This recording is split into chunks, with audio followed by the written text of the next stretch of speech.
Augusta. Sunday afternoon. The tension is just, wow. It's the 2025 Masters, right? And after 4 days of incredible golf, it's neck and neck. Always seems to come down to the wire there. Totally. Justin Rose, playing amazing golf, posts 11 under. Crowd goes wild. Great score. But hang on. Rory Mcllroy's making a charge. He needs par on 18 to tie. Oh boy. The 18th pressure cooker. And he pushes it right, ends up with a bogey. So guess what? Playoff. A playoff. For the Masters green jacket, you can almost feel the tension globally, can't you? Absolutely. It's not just any tournament. It's Augusta. That jacket, Yeah. it's maybe the biggest prize in golf. Exactly. So that whole dramatic scene, it makes you wonder, right? What exactly happens in a Masters playoff? Yeah, how does it work? And Justin Rose, we see him contend so often, but has he won it? Good question. He's been close. And, for whoever wins that playoff, what kind of money are they taking home? Luck really get into what happens when Augusta goes to extra holes. Right. It's that moment everyone talks about, isn't it? When all that pressure just spills over into a playoff. Yeah. So let's break down how they actually decided at Augusta when it's tied. The big difference with the Masters compared to, say, the U.S. Open or the Open Championship is that it's sudden death. The others use, like, an aggregate score over a few holes. Okay, so multiple holes usually. Yeah. 2 holes at the U.S. Open, 3 at the PGA, 4 at the Open. But the Masters, it's instant. Yeah. 1 bad shot and, well, you're probably done. Sudden death. That sounds intense. So walk us through it. Which holes are they playing? It definitely ramps things up. Okay, So if 2 or more players tie after 72 holes, boom, straight back to the 18th tee. Right back to 18, okay. If they tie that hole, then they walk over to the 10th tee. The 10th. Another tough one. And then they just keep alternating. Back to 18, then 10, then 18, then 10, until someone wins a hole outright. Lower score takes it. That's it. So one mistake or one great shot, and it's over, just like that. Pretty much. Mm-hmm. 1 slip up, 1 birdie, and you've got your champion. So there's no chance of it dragging on for, 5 or 6 extra holes? That sounds exhausting just thinking about it. Not these days, no. This sudden death way of doing it, they actually brought that in back in 1976. Okay, 76. And the first time they actually needed it was 1979. Fuzzy Zoeller was the first winner under that format. Fuzzy. Now get this. Before 76, if they tied, they had to come back on Monday and play a full 18-hole playoff. No way. Another whole round after 4 days already. Yep. And even earlier than that, originally it was a 36-hole playoff. 36 holes. That's basically another tournament. Who are some of the guys who had to grind through those longer playoffs? Oh, you're talking absolute legends, the real titans of golf. In the 18-hole era, you had Byron Nelson, Sam Snead, Arnold Palmer, Jack Nicklaus, Billy Casper, all won that way. Wow. Hall of Famers, basically. Exactly. A true who's who. But what's really amazing is even though this sudden death format could go on for a while, no Masters playoff since 76 has ever gone past the second extra hole. It's always decided on 18 or 10. That is pretty incredible, considering the pressure. You mentioned a recent playoff. Remind me about that one. Yeah, absolutely. The last one was 2017.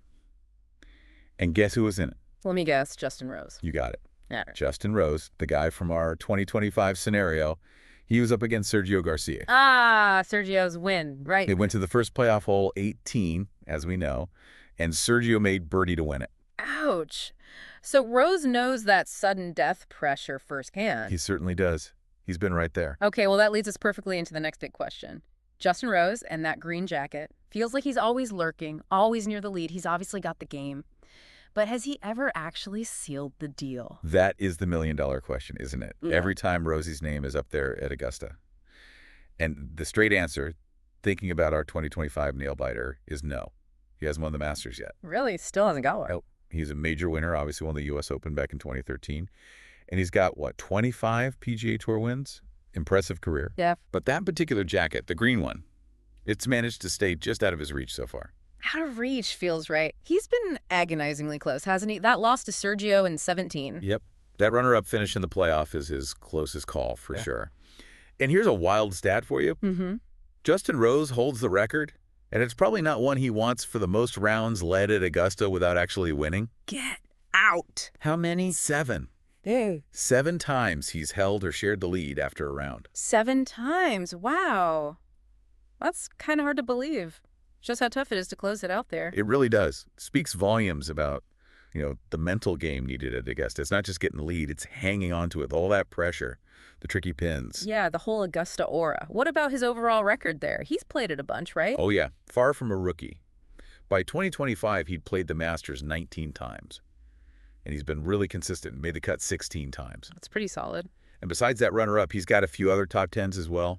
He definitely knows how to play the course. And thinking about our 2025 story, Rose would have been 44 then. If he had won, where would that put him among the older champions? That's a great angle. Yeah.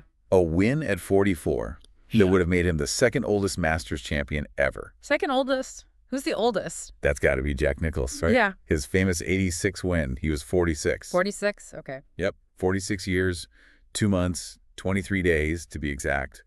And then Tiger, when he won in 2019, he was 43 years, 3 months, and 15 days old. So Rose would have slotted right between Jack and Tiger in age. That's some pretty elite company. Absolutely. It shows that while, power helps, experience and course knowledge really count for a lot at Augusta.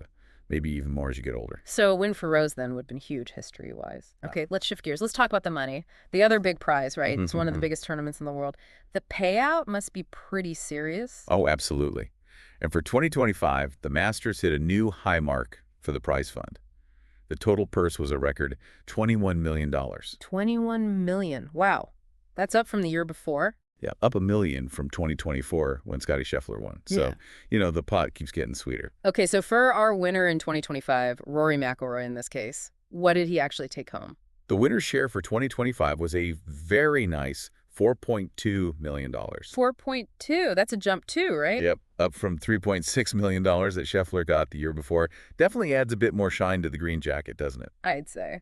How does that stack up against, the other majors or the players? It's right there in the top tier. If you look at 2024 numbers, the U.S. Open winner, DeChambeau, got $4.3 million. Okay, slightly more. Slightly. PGA Championship winner, Schaffel, got $3.33 million.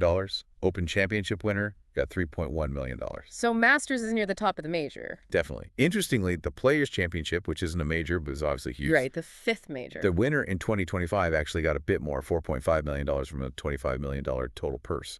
But yeah, the Masters is absolutely among the biggest paydays in golf. What about the other players? The guys who made the cut but didn't win? It's not just the winner getting paid, surely. Oh, no, not at all.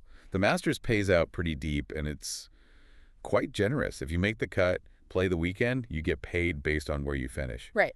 Just to give you an idea, in 2025, the guy who finished 50th, he walked away with $52,920. And it scaled down a bit for the few spots below that. 50 grand for 50th place. That's not bad for playing the weekend at Augusta. Not bad at all. A decent reward for getting through those first 2 tough rounds. Is there anything else kind of unique about how the Masters handles the money side? There is, actually.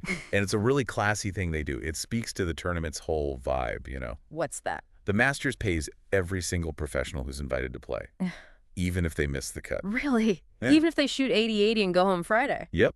In 2025, that payment was $25,000. Wow, 25 grand just for showing up. Pretty much. And that was a big jump, too, up $15,000 from the year before.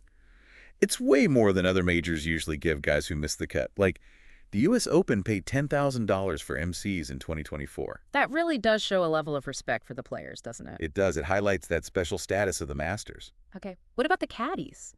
The guys carrying the bags, reading the putts, they're crucial. Do they see a slice of that big prize money? Oh, absolutely. The standard deal is often based on a percentage. If the player wins, the caddy usually gets 10%.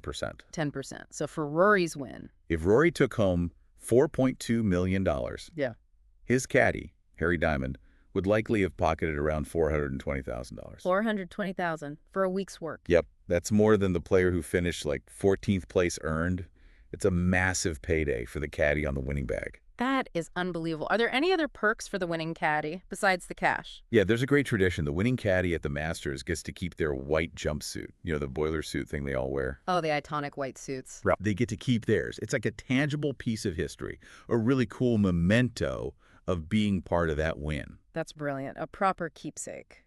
Okay, just to wrap up the context for Rory's hypothetical 2025 win, where would that put him among British winners at Augusta? A win for Rory in 2025 would have been huge for British golf. He'd have become only the 5th British player ever to win the Masters. Only the 5th? That sounds like a really small number, considering how many great British golfers there It is is. surprisingly short, isn't it? It's a very exclusive club. So who are the other 4? Yeah, you've got Sandy Lyle, he won back in '88. Right, Sandy Lyle. Then the great Sir Nick Faldo, he won 3 times, '89, '90, and again in '96. Faldo, of course, dominant runs. Then Ian Woosnam won in '91. Wizzy. And the most recent British winner before our hypothetical Rory win was Danny Willett in 2016. Danny Willett, yeah, I remember that. So Lyle, Faldo, Woosnam, Willett, and then potentially McIlroy. That really highlights how special a Masters win is for a British player. Definitely adds another layer to the achievement. Okay, so just to quickly pull it all together, we've got the Masters playoff, sudden death, 18th, then 10th, high drama. Yep. Intense finish. You've got Justin Rose, fantastic player, tons of close calls at Augusta, led 7 times, but still no green jacket as of 2025. The elusive prize for him. And the money in 2025. Record stuff. $21 million total purse, $4.2 million for the champ. Even missed cuts get paid well. The big money, big prestige all around. So that leaves us with something to chew on, maybe. When you think about Justin Rose, all those near misses, that record of leading, what is it about Augusta that makes it so incredibly hard to win, even for the best players? Or maybe, looking at the money side, with those prize funds just climbing higher and higher, how does that extra financial pressure change things? Does it make it even tougher to perform under the gun for that green jacket? Yeah, it's fascinating, isn't it? There's just a certain mystique about the Masters. That history, the pressure, the course itself, it creates this unique challenge. It really does. And yeah, throwing millions of dollars on top of that, it definitely adds another layer to an already complicated picture. Something special about that place.